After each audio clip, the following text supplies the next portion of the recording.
Narrator deep tone. America changed the moment the towers fell on September 11, 2001. But behind the leader in front of the cameras stood a man who shaped the war that followed. A man whose power in Washington was unmatched, whose decisions altered nations, whose legacy remains defined by both fear and loyalty. Tonight, we look into the life, rise, and final chapter of Dick Cheney, the most powerful vice president in American history, who has now passed away at the age of 84. Title card: Dick Cheney, The Shadow of Power, Act 1. The man behind the power visuals. Cheney, young in Congress, with family, Wyoming landscapes, was born in the quiet state of Wyoming, far from the chaos of Washington. Not a charismatic speaker, not a natural showman, but Dick Cheney wasn't after applause. He was after control.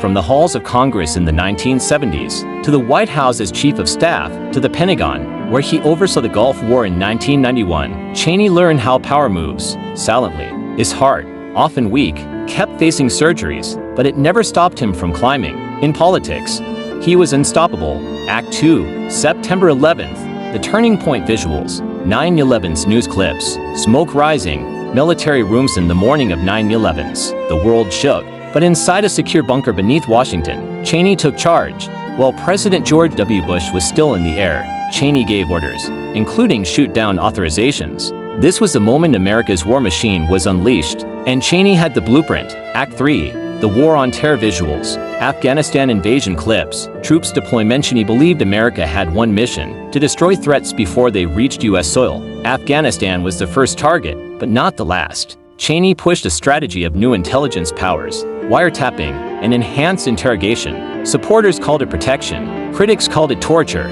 but Cheney didn't flinch. He once said, "We must work the dark side," and soon, his eyes shifted toward Baghdad. Act 4, Iraq, the controversial choice visuals. Iraq war begins, speeches, WMD headlines, weapons of mass destruction.